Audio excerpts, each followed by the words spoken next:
Mm-hmm. So, and then there's like modern art, which is the worst thing. I cannot stand contemporary art, but You don't like mostly trash because cans as art? Just throw some trash cans as art, Brooke? hot take, super hot take. A lot of those like banana taped to wall art pieces are just Mm-hmm. gigantic tax evasion schemes. Hot Oh, take. oh, So, I love a so hot take. Okay. yeah.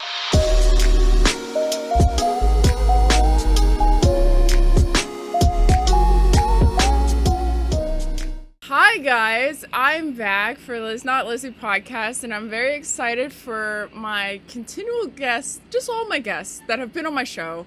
I'm excited to interview, but this guest in particular, I have been overly anticipating to talk to, so it's going to be a lot of fun. But real quick, do not forget about Dragon Comments, and the Dragon comment for this week is this person. Thank you so much for your comments. Seriously, guys, I do read all of the comments. I promise you. I always get alerted on my phone of comments, and I promise that if you comment, you may or may not be the next Dragon shout out comment for the next episode. So, now that I'm done talking about my channel, as I always say, I am here to introduce my guest, Brooke. Brooke, Hi. thank you so much for being on here. I'm so excited to talk to you. My Um, pleasure. I should probably do my story time, as I always do. I know Brooke because we used to work together at AC Moore back when I was sane enough to work in retail and not trying to work for myself. But Brooke and I got along pretty well, I would say. I mean, I don't want to speak for her, but I think we got along pretty darn well. Um, I would say so. yeah. When my channel was still known as Electrica Violet, which could or could not be a stripper name, who knows? I had Brooke draw a avatar for me to kind of look like Storm from X-Men, and it came out amazing because she's amazing. And it basically was just, it was great. I think I posted on my Instagram today, so check out my Instagram for that. But I'm excited to talk to you, Brooke, today because this podcast, you're actually the first guest to kind of go closer to where my podcast is going, which is Cool. kind of an anime thing. So you are the first special guest going in the direction of where my podcast is supposed to be going in. So I'm definitely a weeb, congrats. so it's gonna be fine. Well, it's funny because I follow this YouTuber, Daniel Thrasher, who's like a musician or whatever. And he was saying in a song, he was like, when did anime start to get cool? And I think some of you would, kind of owe some people an apology for like bullying them for liking anime. And he's not wrong. It's not wrong. He's not wrong. Not wrong at all. I am still getting into anime, so I'm not an anime expert. I just like to call myself an anime addict because I binge anime all the time. Last night I was re-binging Demon Slayer, so I have no chill. No chill at all. I have no chill. So today I wanted to talk about different things, anime art and so on. But yeah, I think the first question I wanted to ask is, as an artist, when you're looking at anime, what decides what's anime art and what decides what makes it so unique from other art? I'm not an art expert, so that's going to show real quick throughout this episode. I'm going to be I'm not asking dumb really questions. I'm not really an art expert either, Hmm. but I think the appeal of anime art Hmm. is that it's really, well, one, it's really stylized, and you can go one direction, you can go berserk, or you can go oh, I don't even remember names of animes anymore. But you can go both sides of the spectrum. You can go crazy detailed JoJo's Bizarre Adventure type stuff, and then you can go like chibi moe type stuff, and it appeals to a wide range of people. The other thing that happens, or that is about anime, is that the art style is really generic, Mm. and not like in a negative way, where you can draw a face in this anime style, right? And it could be a 40-year-old woman, or it could be a 14-year-old woman. And it's one of those things where I think that appeals to people because it's so generic. Even if even if it's a 36-year-old buff man, you can still kind of like identify with that person. And I think that's like part of the charm. And the other part of the charm is like things like JoJo's Bizarre Adventure, where it takes itself so seriously that it's not serious at all. And Right.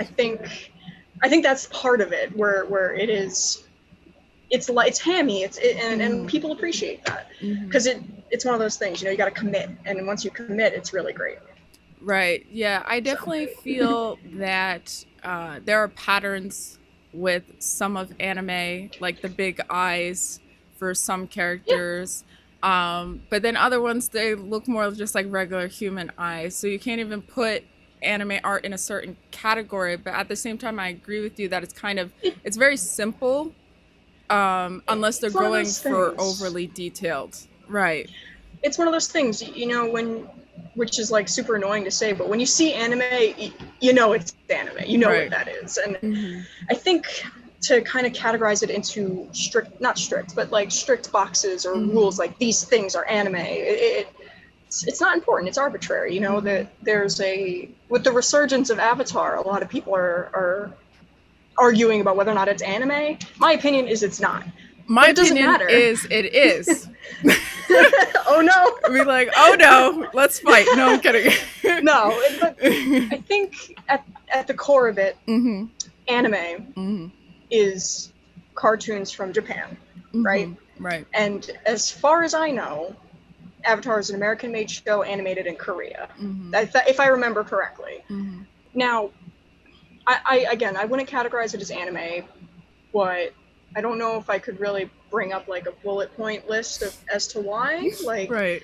it doesn't really fit the art style. The show arcs are slightly different. I don't really know how to verbalize that.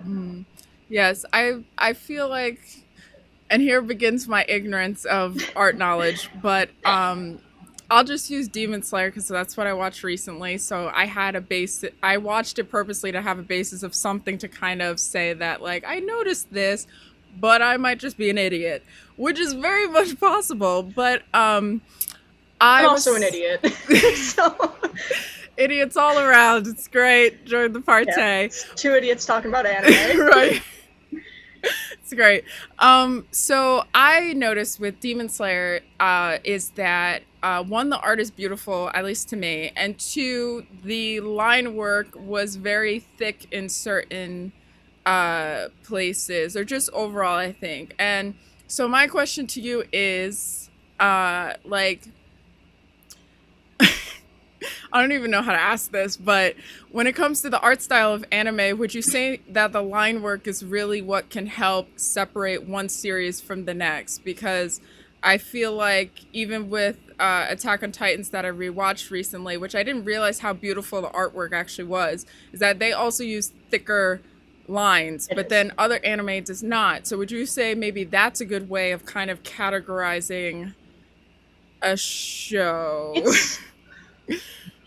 It's one of those things because anime comes in different flavors, right? So things like Sailor Moon don't use a lot of those super bold outlines in the way Attack on Titan does, or the way that Demon Slayer might, or something like that, or Gurren Lagann. There's lots of styles that are like kind of a subset. More of the shonen stuff has that, like super bold out line work and super punchy images and things like that. A lot of the shoujo stuff, all the magical girl stuff, all the slice of life stuff, that's all a lot softer. Angel Beats is an anime that was the first anime to make me cry, by the way, because Angel Beats did, if I remember correctly, a lot of their later stuff had colored line work, so it really does depend on what you're like, really soft, really colored line work, and it was beautiful. But I think it's one of those things. You really, I don't know how to like. I think it depends, because there's so many different types of anime that to box it into these things is hard to do. And again, kind of arbitrary, but I think a lot of the shonen stuff has that thick line work, and it is kind of characteristic. Like a lot of the mangas still do that, but those are static images, so you have to kind of imply movement and strength and weight in other ways than motion. Right. So it's kind of a toss-up. So would you say that you think there's like a serious debate about anime art?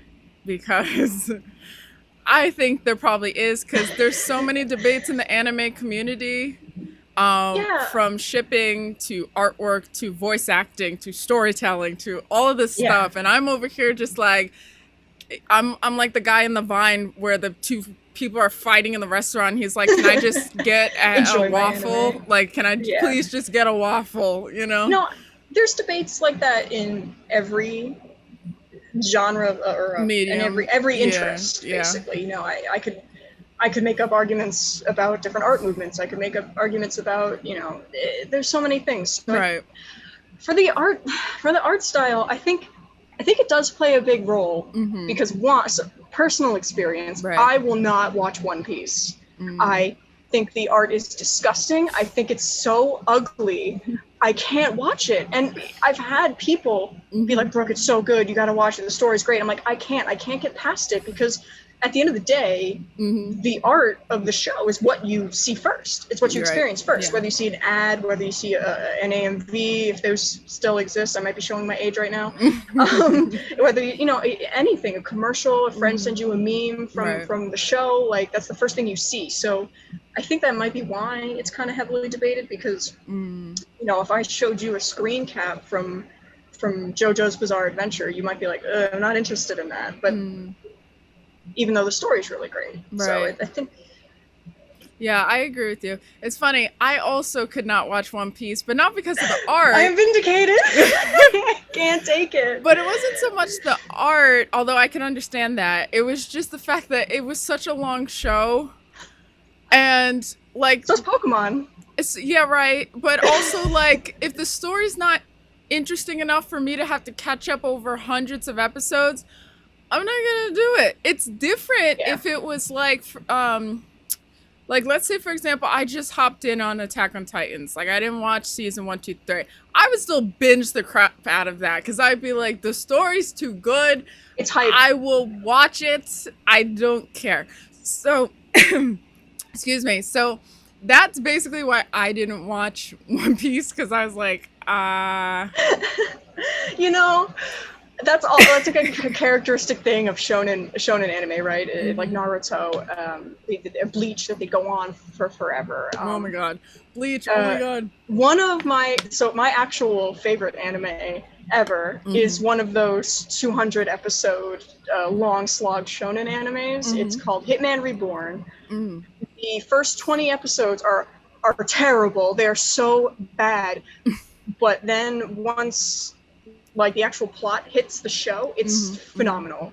So it's one of those things where I think it's just like one of those, like, it's a shonen thing, because shoujo anime, like, besides like Sailor Moon, don't really do that.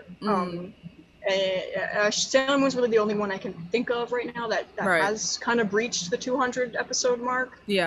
Or I think it was 200. Sailor Moon Eternal went to about 200 episodes, I think. But so if the number of episodes is kind of like deterring you, you know, I could definitely understand that. I have avoided. I don't watch Naruto for that reason. Yeah, I just don't. I tried to watch that too, and I was just like, exactly. The only one that I keep going back to, and then I'm like, why did I start this again? Is Bleach. That's why I said, when you said Bleach, is because with Bleach, I'm just like, I see where you're going, and I'm kind of interested, but also, like, I feel like, you know what it is? A lot of animes nowadays are aware of my generation's lack of attention span, so they know how to keep the pace like this, or at least keep the story interesting enough, or the characters interesting enough, where you're just like, I need to know more. I need to know. Right, but Bleach doesn't necessarily do that, so I'm just they got like... their old fans. Yeah. But I go back and forth to it, so maybe one day all of a sudden I'll realize, oh my gosh, I actually completed the show. It's been 10 years, and I finally watched it all. I did it, yeah. And I think it helps. You know, I don't know if Bleach is still ongoing, if they're still making episodes, but I think it does help once the show ends, and then you can just do it. You don't have to wait. That's true. Waiting for new episodes is the worst thing ever. Oh, I know. I have various animes I'm waiting for, and I'm just total first world problems. But like that is the worst thing, because I'll keep talking about JoJo because it's an anime that I actually keep up to date with. I really don't keep up to date with a lot of anime. I have to watch it because this YouTuber, CDog VA, he's a voice actor from Welsh who lives in Japan now, and all he talks about is JoJo Bizarre, and I'm like, okay, I'm gonna have to watch it at some point because it seems crazy, but also like I'm honestly crazy. Anything that, like, if you don't like that, like, Gurren Lagann or DBZ, like, raw ham, you might not like it, but the story's great, the characters are interesting and funny, the show is funny, the art is colorful and extreme, and it's pretty iconic, not to, like, say that, but JoJo is seriously iconic. It really is, like, another personal story, when I was in Milan, in Italy, we went shopping, to go shopping, not to actually spend any money because, you know, we couldn't actually afford anything. But it wasn't Louis Vuitton, but the other one, I can't remember the name of Gucci. At the Gucci store in Milan, there were posters with JoJo's Bizarre Adventure characters on them in Gucci clothing. So, oh my god, Iraqi, who's the mangaka for that, Iraqi loves Italy, and the Italians love JoJo because so it's like one of those things, like it's so intense and it's so hammy, and the colors are beautiful, the artwork is beautiful, the animation is great, so it really is totally worth a watch if you're gonna watch the sub, because if you watch dubs, I will judge you. Oh, okay. Well, see, this is my thing about subs and dubs is like, oh boy, I will watch certain animes in subs, usually because they don't have dubs. No, I'm kidding. I will watch some in subs if I feel like, okay, maybe this might be better as a sub. Let me check it out first. But I also do like watching dubs because I like supporting voice actors. Like, you know, like the struggle is real. Yeah. So like this is the thing though. Attack on Titans, I like both. I like the dub and the sub. I've watched both because I've rewatched it. When I first watched it, I think it was dubbed, and then the more current episodes I watched subbed, and I was like, "Oh, these are both some good acting right here." So, some anime, I don't know. Some anime has great dubs. Yeah. Some anime does not. And it does not. No, I have watched certain shows where I'm like, "Ooh." I think that like early 2000s dub stuff really ruined it for me. I can't get past it anymore. Right. You know, because when some of it's just so bad, and yes, it is. I would rather watch it in sound really snooty, but like I'd rather watch it in its original form, right, as it was intended to be. Yeah. And I know subs still have translations, but I don't know. I think you get the feelings better because it's the original intent of the actor, et cetera, et cetera. Right. So yeah. And I don't mind reading and watching. You know.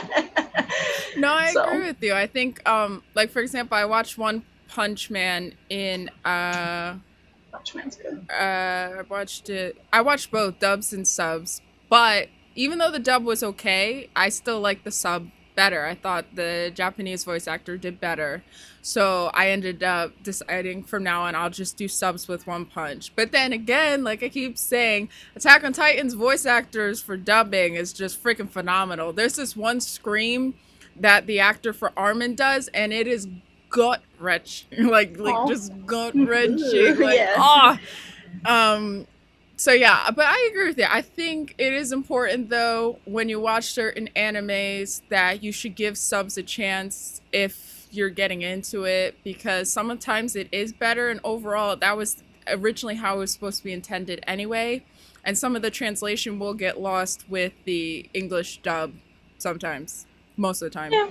Sometimes. Most of the time. So Sometimes. So yeah, but I feel horrible if I talk about anime all day, but I did want to touch on some other art things, so I'm going to slowly segue into that. So I wanted to first start.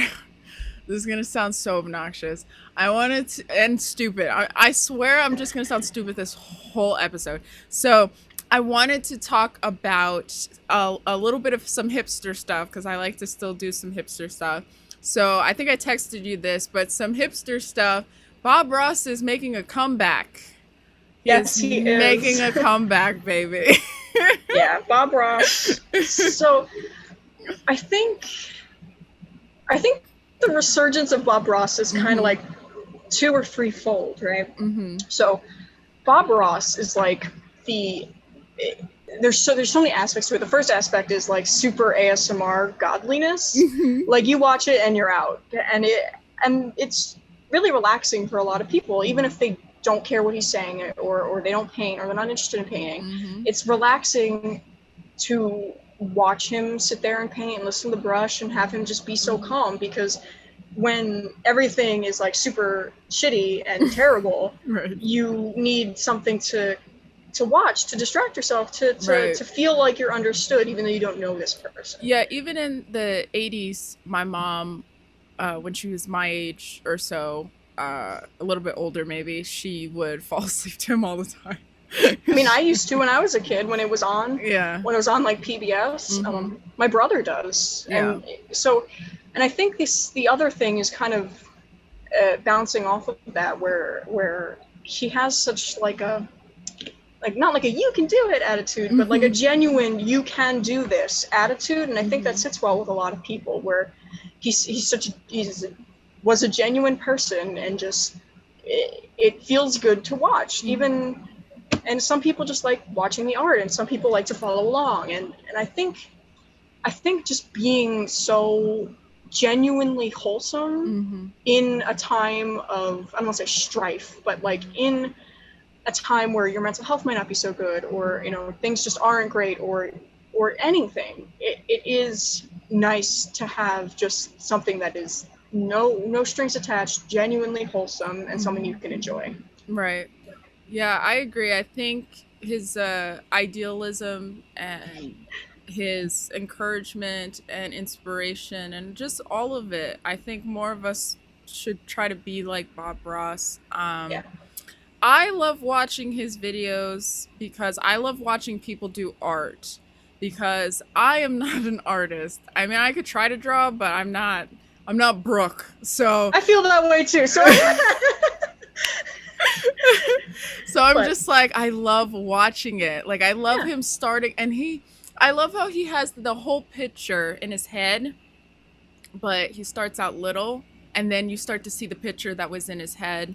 And I love that unraveling and you layering. Like the process. I love the process. I really do. Yeah, because I feel like as a writer, that's how my brain works too. I see it in my head like a TV show of sorts, and then I write down kind of what I'm seeing or what the characters are doing, whatever. But I wanted to ask, do you feel this is a weird question, but do you feel that Bob Ross paintings are overrated? It's very controversial, but yes and no. I think they are well executed, very beautiful paintings. Now we're gonna get into like a topic that I'm gonna like go off about, but go off, sis. A lot of so it really depends on your mindset. A lot of people, and I'll say normal people for this, but what I mean when I say that is in non-artists. Right. A lot of normal people think good art is photorealistic, beautiful. It looks exactly like you can see it in real life. That's true. Very true. And yes. that is partly true. Good art can be that. You that's technical skill. That is your mind and your wrist and everything working together to create something, right? That doesn't necessarily make it a good art piece, because part of, I'm gonna get super like foofy here, but a part of art foofy. I love that word. Get foofy. A lot of art is expressing yourself, and it might not be like a tangible thing. Like I'm wearing one of my art pieces right now, right? Yeah, show us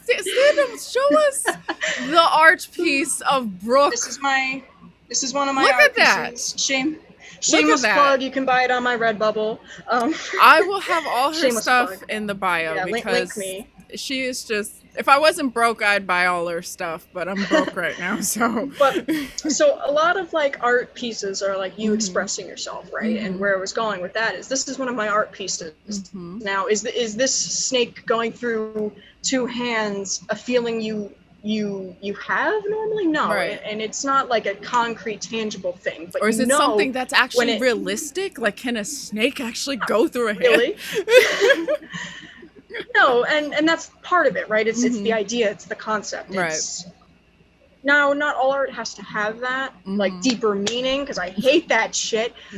But it has to come from you, right? And if Mhm. you're just copying a photo, if you're and if you're just copying a photo, copying real life, it's Mhm. technically beautiful, and you should be doing that to practice. But as finished art pieces, they won't resonate with anybody. Mhm.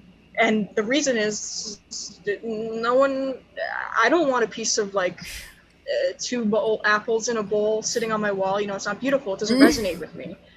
So it might be technically beautiful, but it might not be something that's appealing. Mhm. So, and then there's like modern art, which is the worst thing. I cannot stand contemporary art, but You don't like mostly trash because cans as art? Just throw some trash cans as art, Brooke?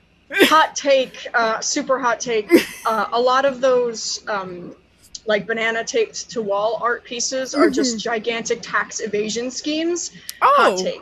Oh. So I love a so hot take. Okay. yeah, that's it. You can buy it for millions of dollars and then you donate it to a Mm. museum, write it off on your taxes. Right. So, but besides that, I Mhm. didn't actually research that. That's just my hot take. Mhm.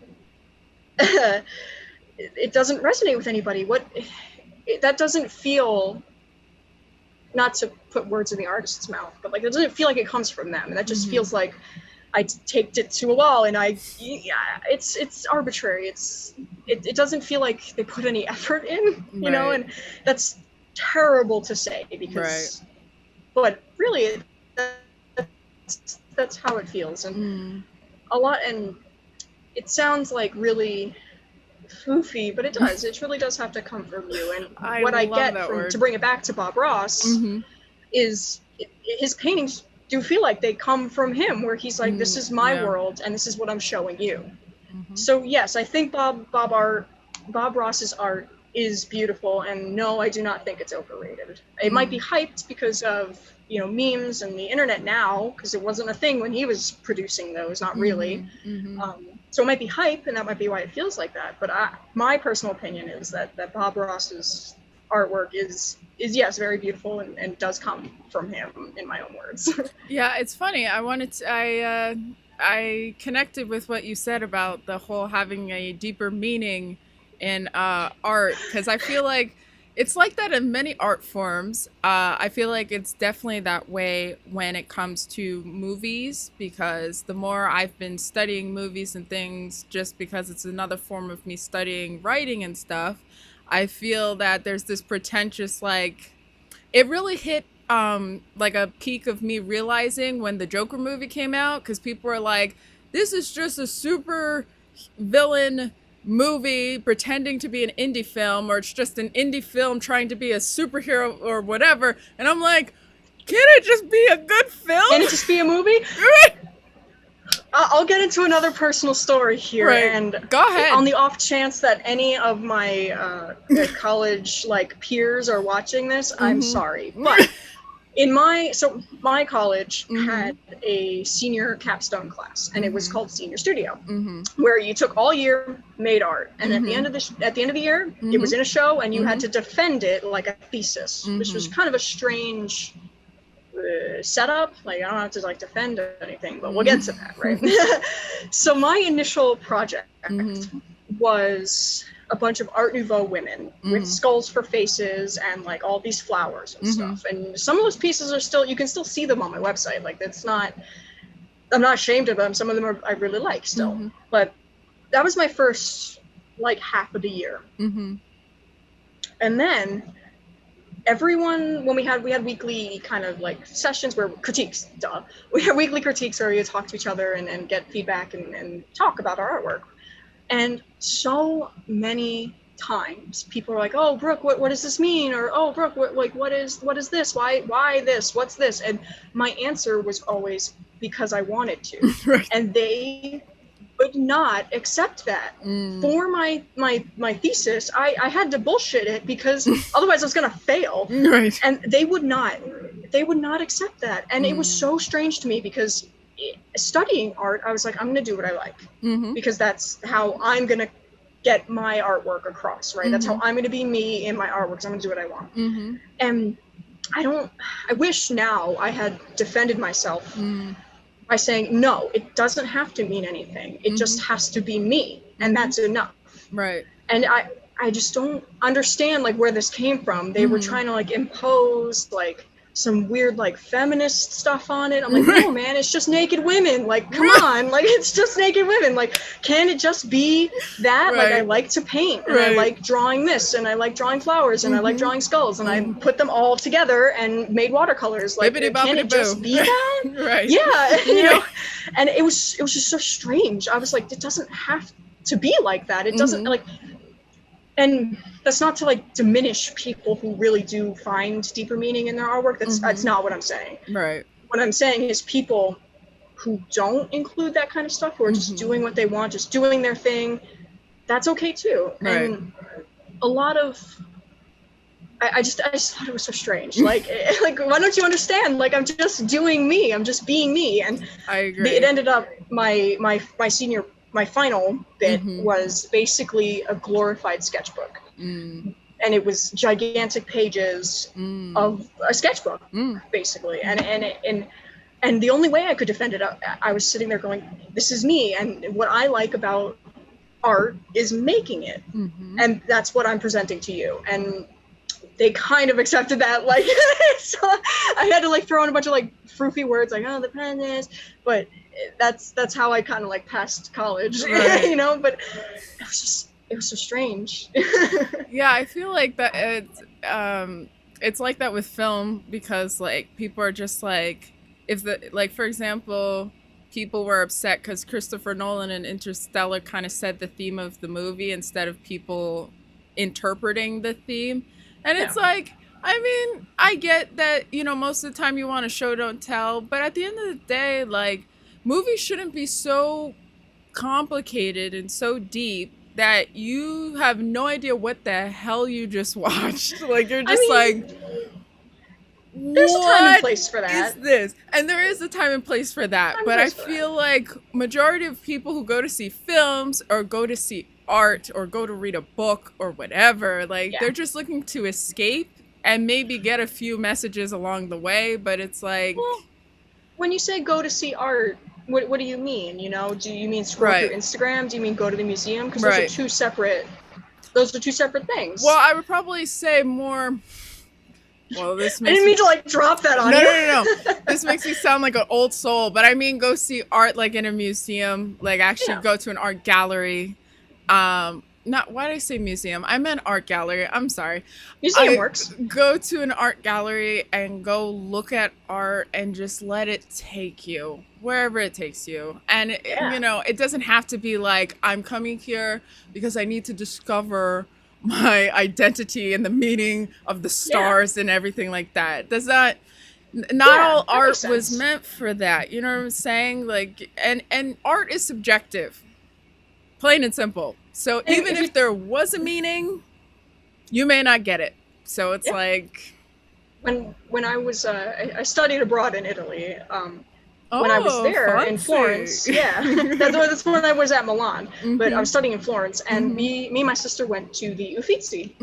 And I stared at this one painting of this woman like laying on a chaste lounge for like 15 minutes. I just stood there and stared at it, and I was like, this is a beautiful painting. And like I just couldn't like remove myself. Like I wasn't in that museum, you know. I was like there in the painting, like just like trying to understand it. And it's so, it's again, that sounds like so out there, but really when you find artwork that you either are visually smitten by or struck in a different way, I could rattle off a bunch of artists whose art I love, whose art does make me feel like that, and and then I can rattle off people whose art I hate.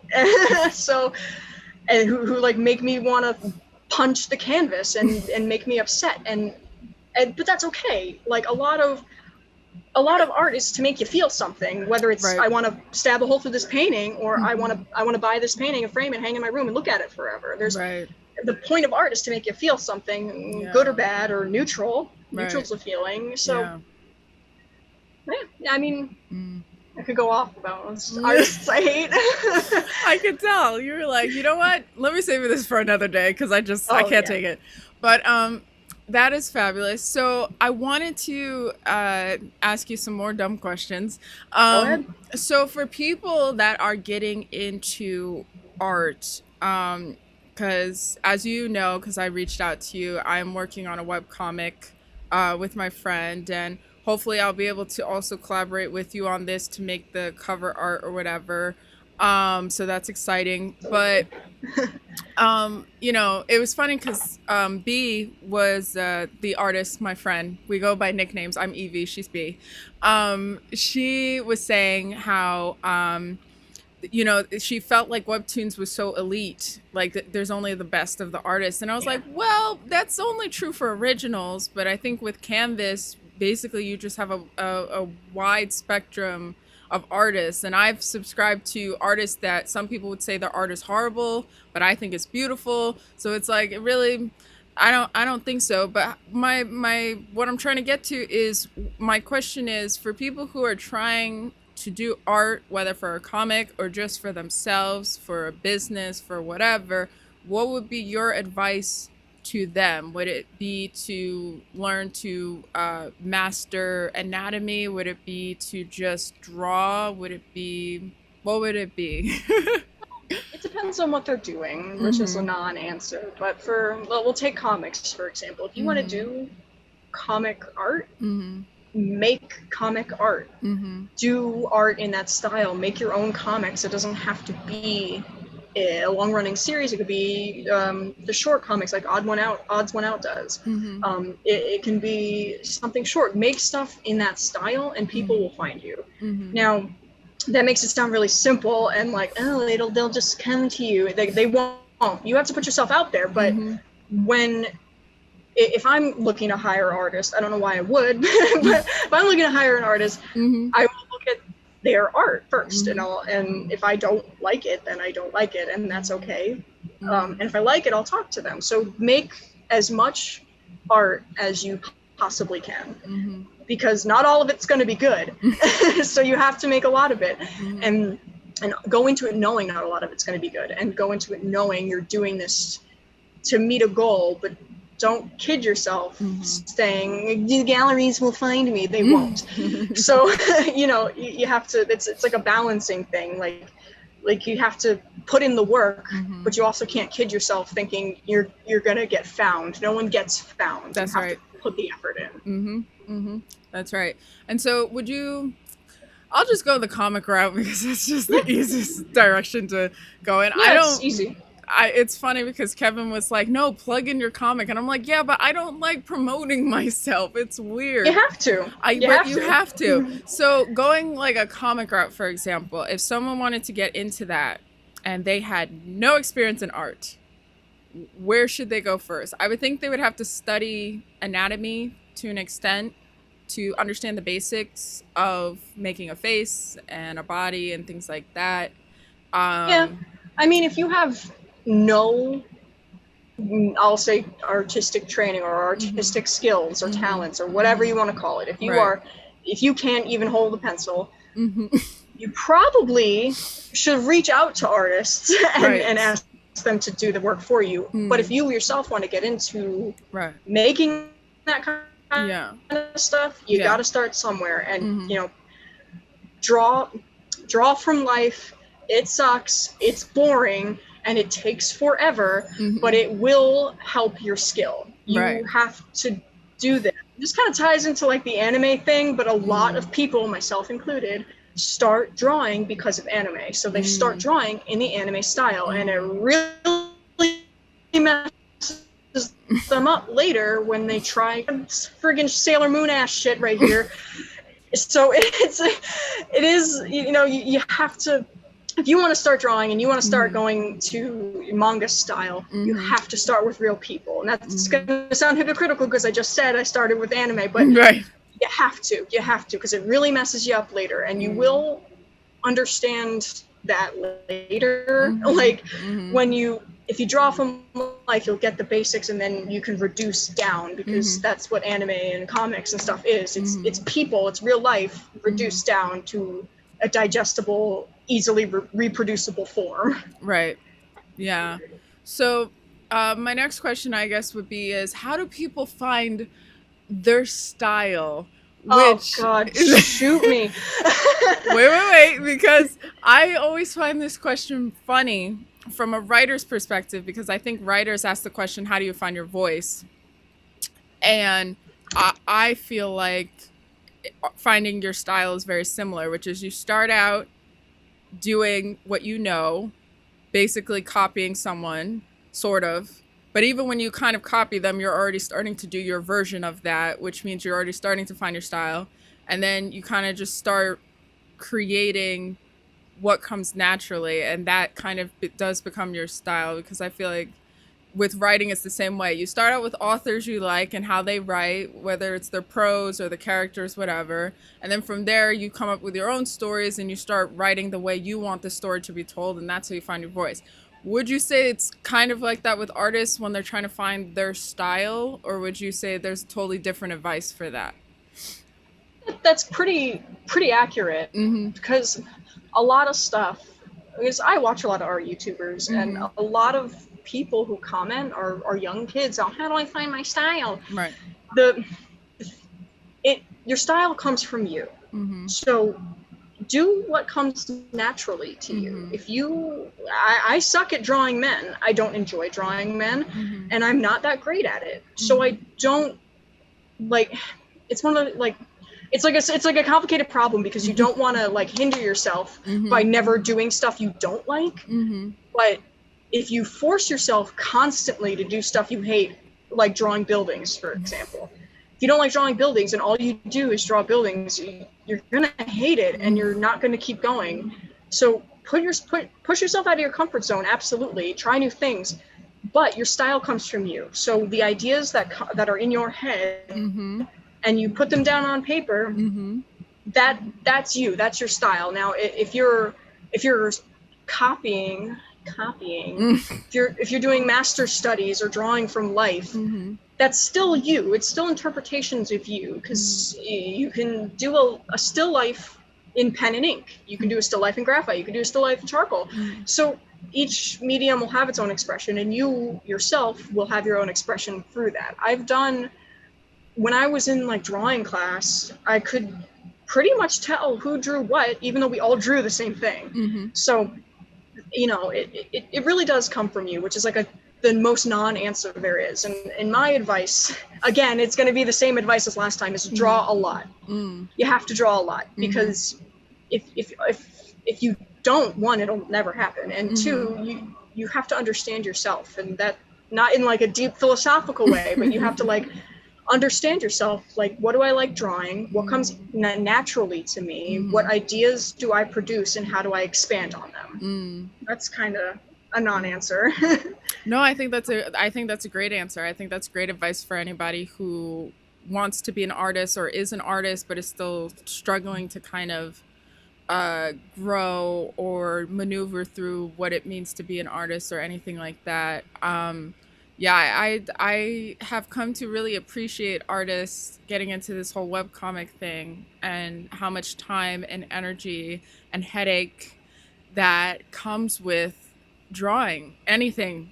It could be anything. It could be a person, it could be a background, it could be whatever. You find out it took them hours to do something that you scroll through. I scroll so fast reading these comics. It takes me not even 2 minutes to be like, done. And meanwhile, they took hours to do that. And I'm just like, I feel guilty, because I feel like I should go over it again and just like examine every detail. But if the images weren't there, the comic would be different, wouldn't it? Right. If the comic was just text boxes, it wouldn't convey the same feeling. So even though you're not spending time analyzing each piece, I guess, each Mm-hmm. panel, Mm-hmm. you're still appreciating, it's still having an effect on you, and it's still there, and it's still an integral, for comics especially, an integral Right. part of the medium. Mm-hmm. So I wouldn't necessarily feel bad about like scrolling real quick, because that's what the comic's there for. Yeah, that's true. It's really, you're not supposed to get too distracted. It's really supposed to pull you in. It's like a movie, sort of, where you're Yeah. like, you're not supposed to get pulled out of the movie because the character starts talking to the camera or something like that. And you're like, wait a second, what is going on? What am I doing? Yeah. So yeah, I totally get that. So I'm gonna kind of just move this back to anime for a little bit. So are there shows that you recommend that artists should watch to show them like this is art at its finest or at its worst or both? For both. There's a couple like really visually compelling anime. Mm-hmm. Again, JoJo's Bizarre Adventure is one of them. Mm-hmm. Definitely not because they're anatomically correct, and definitely not because anything's realistic. Mm-hmm. But I think that's important, is to push the boundaries. Do it, just do it. Like if you want to draw somebody with like green skin and purple hair and like one blue eye and one red eye, do it, just do it. Right. You know, and then I think that like essence is in that show. Mm-hmm. I don't know if any other like visually compelling anime really come to mind, and that's not like a damnation of any anime. That's just I have a memory of a goldfish, and I really Shield Hero is great.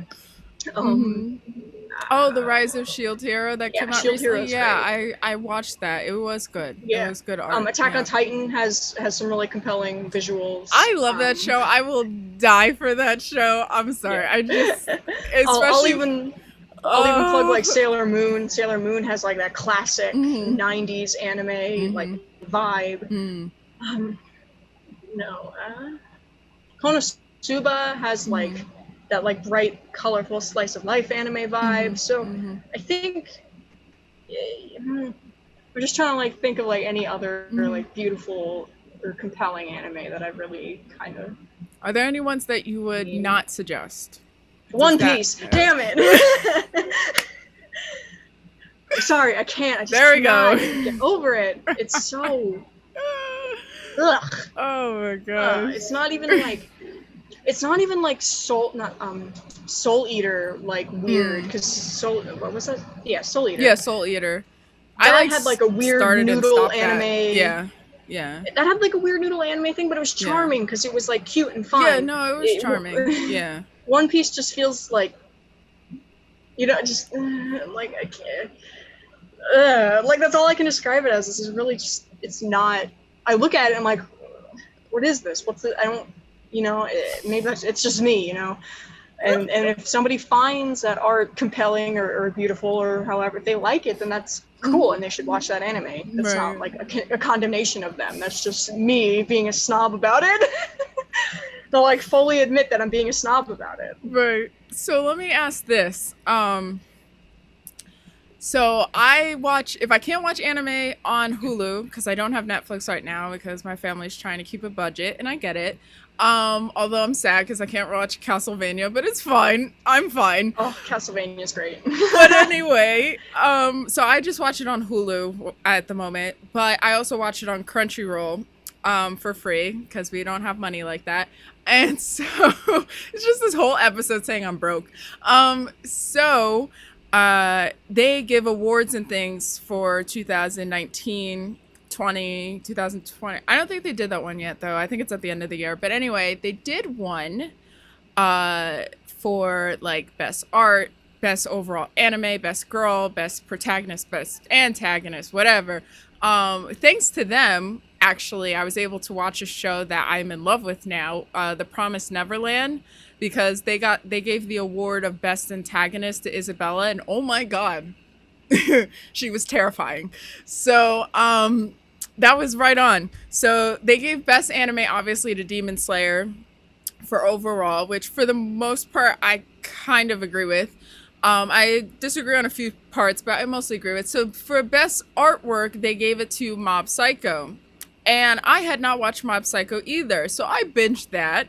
And as people can tell from my banner on my channel, I freaking love that show so freaking much. Oh my god, I think I love it even more than One Punch Man because it's so like the main character is just so like he's just such a cinnamon roll and I love him and I want to protect him and I just can't. But anyway, my question is, do you agree with that? Do you think Mob Psycho should be awarded Best Anime Art for 2019, I think it was. Do you agree with that? Or do you disagree?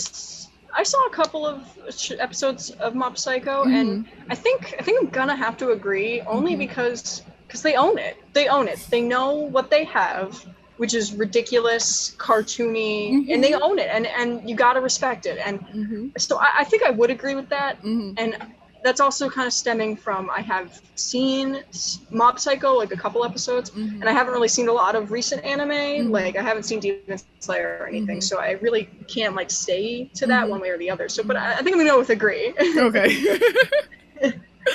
Yeah, Mob is just so adorable. I can't. He's just a little cinnamon roll, and he's also overpowered. But we love him anyway because he's adorable, and that's what makes him awesome when he's overpowered. I just want to check real quick to make sure that I covered most of the questions that I had to ask, and I think I did. Oh my gosh, wow, that's shocking. Usually, like, I still have questions to go, but I don't want it to be too long or something like that. But, oh, hi, my phone. Okay, so sorry about that. So rude. So then I'll probably ask this question, which is that,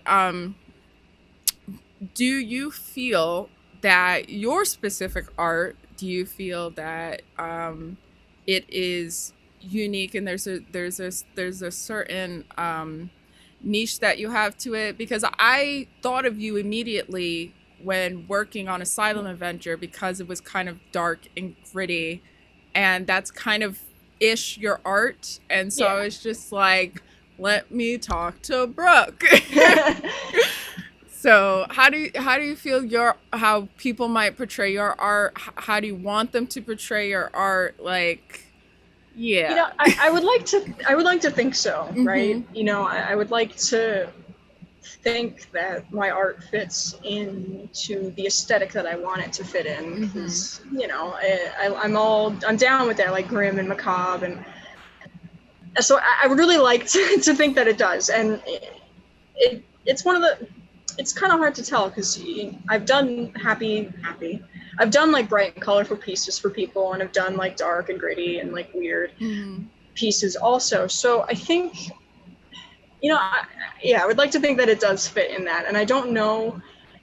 A lot of people have told me they know a piece that I've made when they see it, but for me, I don't quite see a cohesiveness yet. I think I'm getting there with a lot of recent pieces, but I don't see a lot of cohesiveness, but maybe that's because I see it all the time and I have my own intentions that I'm putting onto it, even, you know, I'm projecting onto it even though it's already there and it's something I made, you know.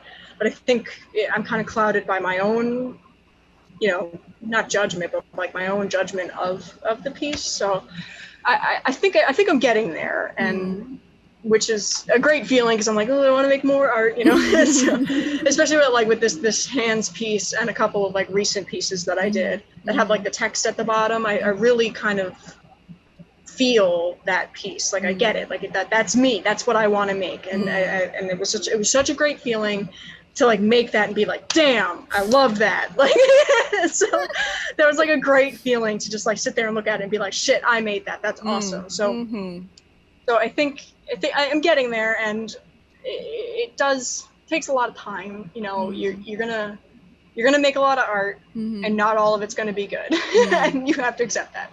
Where you look through your sketchbook and you're like, who drew that? Like a 12-year-old drew that. So you're like, so did a goblin like kidnap my sketchbook? What the freak is this?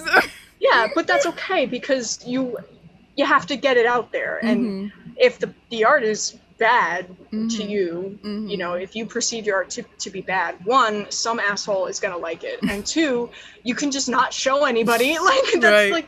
That's like something that like I tell, not that I talk to a lot of younger artists, but when that does come up, that's what I Mhm. tell them. I say, you don't have to show anybody shit. Mm. If you don't want, if people, this was like, it's just like a weird thing where Mhm. people are like, can I see your sketchbook? And like, that like almost never happened to me, so it's like really Mhm. strange that it's like really pervasive in a lot of areas of life. Yes. But you can say no. Right. If your sketchbook is filled with poorly drawn yaoi, you can say no. Like, it's okay to not show people your artwork, and it's okay to show them the bad stuff too. I put my bad artwork on Instagram Mhm. for this purpose, and Mhm. to encourage people to be like, sometimes it's just gonna suck, Mm. and that's, you have bad hair days, you have bad art days. Mm. It's gonna happen. You just, next day you get up, you redraw it, or you just put a sticky note over it and never think about it again. It's really up to you. Very true. Oh my gosh. Um, the last question I want to ask you before you go, is, and my brain's forgetting. Oh no. Oh, there it is. So, my attention span is just as bad. So, my question is, what would your advice be to aspiring artists of like collaboration? Because I feel like collaboration can really help artists, whether it's offering commission to do work with, like, for example, a lot of webcomic creators I follow, they're looking for artists to help them with coloring, with lighting, shading, whatever. And that's a way that certain artists that have been working at this for a while can kind of grow their audience and customers if they sell their art or whatever. So would you suggest that that's kind of a way to do that? Maybe draw for like someone who has a merch line, or like, I don't know. Yeah. I don't know. That's what I'm thinking off the top of my head. Yeah, my like a kind of advice, and I Mhm. can't really speak to collabs because Mhm. I haven't really done that many, unless you count commissions, which I don't, because that's like a separate, they're paying me. Mhm. Um, Mhm. for collabs, just get out there, find people of your relative size. Do not just go up to Jazza and ask him to do a collab when you don't have a YouTube channel. You know, like stuff like Mhm. that. Like Mhm. a collab has to benefit both parties. Mhm. So if I walked up to Bailey J and be like, I have 200 followers on Instagram, she'd be like, who are you? So yeah, so there's so many, like, the collab has to benefit both parties. So Right. find people of your relative size. For Right. commissions or work, Mm. don't draw for free. If anybody tells you to draw for free, tell them to go fuck themselves. That's gonna be my one F-bomb for the podcast. There it is. I love it. So I love it. You're right. It's true. I am right. Do not ever draw for free, That's right. because a drawing you might do for somebody might take 20 minutes, might take 20 days, Mhm. but at the end of the day, it's not just those 20 minutes or 20 days that you're putting time in for. It's Mhm. all of the years that you practiced, and Mhm. all of the materials you've used, and all of the time that you have done to hone your skill. So it is not just that time, the time that you put into that specific piece. It's not. Mhm. So that's kind of like my don't draw for free rant. Mhm. But for work, you have to kind of compartmentalize, Mhm. because it'll like drain your creative juices, right? If you're creative all day for your job and then you go home, you don't want to create because your brain is tired, and Mhm. that's normal, right? Mhm. So for work, you have to kind of understand that the artwork is not yours at the end of the day, because I've got several commissions going right now, and yes, the physical rights and everything are something I created, but I'm creating it for somebody, and they are paying me to make their vision come true. Mhm. So you have to kind of understand that you have to compromise a little bit. If you're taking commissions and they want a dragon to have sex with a car, then that's what you're drawing, man. So you have to kind of like compartmentalize that. Mhm.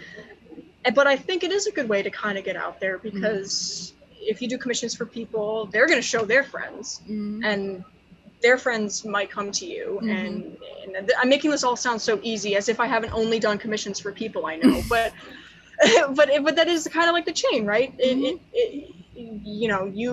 I did a commission for you, and now it's on your podcast. So there's lots of it'll branch. It might be slow as shit, but it will branch, and you will get customers. And I don't mean to make it sound easy, because it's not. And I've been struggling with it for a long time, and I wish I could find an art-related job. So it's not easy, but it's simple, So, and I think that is a good way to put yourself out there, because if you do artwork for an online comic that you just saw they needed help, they might recommend you to other people that they know, or someone else looking for help might see your work, and because the credit at the bottom, which they should be crediting you, people who are looking for artists look at that. That's what they're looking for. So it's kind of like a chain of stuff that's really simple, but not easy or fast. That's right. Yeah. And artists really should be credited. I've been seeing these people lately that have not been credited. Even B was telling me, like, we should watermark or zoom in or something with the sneak peeks of our comic, because we don't want people taking that. And like, it's really kind of gross that people don't give credit just on anything. Even YouTubers who used to be Viners, like Drew Gooden, he was saying he had to fight this guy because he wouldn't give him credit for his Vine that he used in his own post. And he's like, dude, you have to give me credit. And then the guy's like, go check out Drew Gooden. He's like, no, at my account. Like, why are you being petty like this? And honestly, I don't see the problem you have to just at the person to give them credit. It's very simple, very quick, and you just move on. What are you afraid they're just gonna leave you and move over to that person? That's not how this works. No, and even on Facebook I see it. Which, again, gonna like show my age, right? But some of my friends will like change their cover photo to like this beautiful art piece, and they don't put in the artists. And I'm like, okay, even if it's like the Mona Lisa, you still gotta like mention it, man. Like, maybe not the Mona Lisa, because we all know, but but that's the principle of the thing. If you rip a piece of art off of Pinterest and put it as your cover photo, or post it on Facebook, just shoot them a credit, man. It takes 2 seconds, copy paste, easy. If you don't know the artist, put artist unknown, and it's that easy. It's really that easy. And you probably should watermark your stuff. I don't on Instagram, but I also like can't be bothered to do so. But if that's something you're worried about, if that's something that weighs on you, yes, absolutely watermark your stuff. And keep an eye on, the bootleg kind of Redbubble ripoff places that like. Right, that's been popping up recently too. People like. Not so much artists, but like YouTubers, because I have to stay in the YouTube realm on top of art, all these realms. And apparently YouTubers are like getting ripped off by Redbubble, and then artists are getting ripped off by YouTubers, and it's just like, can we all just please ask either permission or give credit? One or the other, because this is not cool. Someone put their time and energy into something, and you're taking credit for it. And most of the time, the people who copy it and plagiarize, they get more views, notice, followers, whatever, than the original artist, which is really messed up and really pisses me off. So I read a thing. I don't know how true this is, so take it with a grain of salt. But I did read a thing where a lot of like those bootleg companies have search bots that will search for like, oh, put this on a shirt. I wish you made this in a shirt. I would, stuff like that. And then they rip that art because they know people want to buy it. Now that again is something I just kind of heard. I didn't really research it, but that was an interesting topic, because I was like, well, that makes sense. Of course, like, like that makes sense. Of course they would do that. It's not right, but I get it. I understand where that's coming from, because not all countries have the same rights that Americans do, at least in terms of intellectual property and other things included. But in terms of intellectual property, not a lot of places have IP rights like we do. So they don't care, and they're not going to get caught. And even if they get caught, they're just going to stop selling that piece, and it doesn't matter, it's no risk for them. So of course they're going to do it, but like there's ways you can kind of mitigate that risk. Very true. So the last question I have for you is, will you be on my podcast again? Yes, I will. Because I would love to talk more about like artists and artwork and this whole realm that I'm engrossing myself into. And Yeah. I just want to hug every artist I come across and be like, you are doing God's work. So, Yeah. so that's fabulous. Brooke, thank you so much No for problem. being on my I can't even talk now. For being on my podcast. I can't believe that it's already been an hour. Holy moly, it went so fast. I can talk a lot. So can I. If I'm talking about something I love, I can go on and on. But is there anything else that you would like to say to the audience that are still around? Because they are the good ones. Yeah, I will shamelessly plug all of my stuff. Yes, please do. I meant to ask. Yeah, you can find my artwork on shirts and other things on Redbubble. I'm sure it will be linked or on screen or whatever. It will be down there. You can check out my Instagram. I'm usually pretty active. It's pretty casual. I post work in progress. I post Warhammer minis that I paint. I post a lot of other fun stuff on Instagram. And I do have a Facebook page that is linked to my Instagram and everything, that I post videos of me painting sometimes when I feel like doing that. And I do have a website, and that's more formal, but you can totally check that out as well. And closing thoughts, if there are any younger artists kind of listening to this, if they're still here, or if they're listening while they're drawing, I'm gonna say the thing, just practice. That's it. I'm gonna say the thing, just practice. It's gonna be a slog, and it's gonna suck sometimes, but sometimes it's gonna be great. And you just got to keep doing you. Just do you. That's my advice. There it is. Beautiful advice. I think the best advice is always simple.